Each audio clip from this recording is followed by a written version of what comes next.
നമസ്കാരം. നിത്യജ്യോതിഷത്തിലേക്ക് എല്ലാ മാന്യ പ്രേക്ഷകർക്കും സ്വാഗതം. ഇന്ന് 2025 നവംബർ മാസം 21 തീയതി 1201 ആണ്ട് വൃശ്ചിക മാസം 5 തീയതി വെള്ളിയാഴ്ച. ഇന്നത്തെ നക്ഷത്രം അനിഴം നക്ഷത്രമാണ്. അനിഴം നക്ഷത്രം വളരെ ഗുണഫലത്തെ കൊടുക്കുന്ന നക്ഷത്രം, ശുഭനക്ഷത്രമാണ്. അപ്പോൾ ശുഭനക്ഷത്രം, ശുഭദിനം. ഇന്നത്തെ വെള്ളിയാഴ്ച എന്ന് വെച്ചാൽ ശുക്രവാരം, ശുക്രൻ്റെ ദിവസമാണ്. അപ്പോൾ ശുക്രൻ്റെ ദിവസം എന്ന് പറഞ്ഞാൽ സൗഭാഗ്യത്തിൻ്റെ ദിവസമാണ്. സൗഭാഗ്യപ്രദമായ അവസ്ഥകൾ വന്നു ചേരും. സന്തോഷത്തിൻ്റെ ദിവസമാണ്. അതുപോലെ നമുക്ക് ഇന്ന് ബർത്ത്ഡേ വന്നിട്ടുള്ളവർ, അതായത് വൃശ്ചിക മാസത്തിലെ അനിഴ നക്ഷത്രം ബർത്ത്ഡേ ആയിട്ട് വന്നിട്ടുള്ളവർക്ക് ഒരു വർഷത്തെ ഫലത്തെ ചിന്തിക്കുമ്പോൾ നിങ്ങൾക്കാണ് മറ്റത് ഒരു ദിവസം കിട്ടേ ഉള്ളൂ. ഒരു വർഷം നിങ്ങൾക്ക് ഭാഗ്യദായകമായ ഒരു വർഷത്തെ പ്രദാനം ചെയ്തു തരും.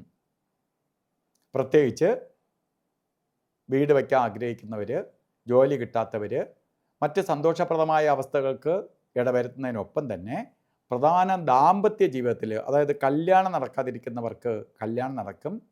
കല്യാണം കുടുംബത്തിനകത്ത് നടത്തി കൊടുക്കണം എന്ന് പറഞ്ഞിരിക്കുന്ന പേരൻസിന് ആണ് ഈ നക്ഷത്രത്തിൽ ബർത്ത്ഡേ വന്നിട്ടുണ്ടെങ്കിൽ നിങ്ങൾക്ക് നടത്തി കൊടുക്കാം. മംഗളകർമ്മങ്ങൾ വീട്ടിനകത്ത് വരും. അതുപോലെ ഭാര്യ ഭർത്താക്കന്മാരാൽ അകന്ന് താമസിക്കുന്നവർ, അത് പിണങ്ങി അകന്ന് നിൽക്കുന്നവർക്ക് ഒന്നിക്കാനുള്ള സാഹചര്യം ഒരുങ്ങും. ഇല്ല, ഭാര്യ വിദേശത്തും ഭർത്താവ് സ്വദേശത്തുമായിട്ടും, അല്ലെങ്കിൽ ഭർത്താവ് വിദേശത്തും ഭാര്യ സ്വദേശത്തുമായിട്ട് കഴിയുന്നവർ നിങ്ങൾക്ക് ഒന്നിച്ച് ദാമ്പത്യ ജീവിതം നല്ല രീതിയിൽ കൊണ്ടുപോകാൻ സാധിക്കുന്ന ഒരു വർഷമാണ്. അപ്പോൾ അതിനു വേണ്ടി നിങ്ങൾ പ്രയത്നിക്കണം. നിങ്ങൾക്ക് അനുകൂലപ്രദമായ അവസ്ഥയുണ്ടാവും. അതുപോലെ ഇന്ന് ഓരോ കാര്യത്തിന് ഇറങ്ങുമ്പോഴും രാഹുകാല സമയം നോക്കി യാത്ര തിരിക്കണം. 10:30 മണി മുതൽ 12 മണി വരെ എന്ന് കലണ്ടറിൽ രേഖപ്പെടുത്തിയിട്ടുണ്ടെങ്കിലും 10:44 രാഹുകാലം തുടങ്ങുള്ളൂ. അപ്പോൾ ഒരു 14 മിനിറ്റ് കഴിഞ്ഞിട്ടേ രാഹുകാലം തുടങ്ങുള്ളൂ. 12 മണി 10 മിനിറ്റോടു കൂടി രാഹുകാലം തീരും. അപ്പോൾ രാഹുകാലത്തിൽ നല്ല വ്യത്യാസമുണ്ട്. അത് നോക്കി വേണം ഓരോ കാര്യത്തിന് ഇറങ്ങാൻ. ശുഭകാര്യങ്ങൾക്ക് ഇറങ്ങുന്ന യാത്രയ്ക്ക് മാത്രമേ അത് ബാധകമുള്ളൂ. പക്ഷേ എത്ര നല്ല ദിവസമായാലും 2 പേർക്ക് കൊടുത്തിരിക്കുന്ന സമയത്തിൽ കൈവയ്ക്കരുത്. ഗുളികനെയും യമകണ്ഠനെയും ശ്രദ്ധിക്കണം.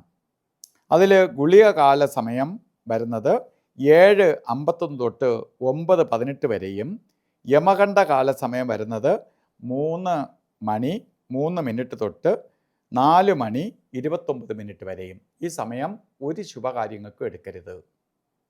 ഇന്ന് നമുക്ക് അഭിജിത്ത് മുഹൂർത്തമുണ്ട്, അല്ലാതെ തന്നെ മുഹൂർത്തമുണ്ട്. അപ്പോൾ മുഹൂർത്തങ്ങളുടെ മുഹൂർത്തമാണ് അഭിജിത്ത്. അഭിജിത്ത് മുഹൂർത്തം വരുന്നത് 11 മണി 46 മിനിറ്റ് തൊട്ട് 12:34 വരെ 48 മിനിറ്റ് ഉള്ളതിൽ ഇടയ്ക്കൊരു 4 മിനിറ്റ് നേരം ഉത്തമമല്ല. അതായത് 12 മണി 6 മിനിറ്റ് തൊട്ട് 12 മണി 6 മിനിറ്റ് തൊട്ട് 12:10 വരെ വരുന്ന സമയം അത്ര ഉചിതമല്ല. ഈ സമയം പോയിട്ട് ബാക്കി 44 മിനിറ്റ് നമുക്കെടുക്കാം.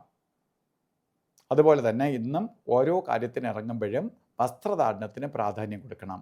റെഡ് കളറോ റെഡ് മിക്സ് ആയിട്ടുള്ളതോ അല്ലെങ്കിൽ ഒരു കർച്ചീപ്പായിട്ടെങ്കിലും ഒരു ചുവന്ന വസ്ത്രം കരുതുന്നത് ഭാഗ്യദായകമായ അവസ്ഥയ്ക്ക് ഇടവരുത്തും. അപ്പോൾ ഇന്നത്തെ ദിവസം എല്ലാവർക്കും ശുക്രഭഗവാന്റെ അനുഗ്രഹത്താൽ നല്ലത് വരട്ടെ എന്ന് പ്രാർത്ഥിച്ചുകൊണ്ട് നിർത്തുന്നു. നന്ദി, നമസ്കാരം.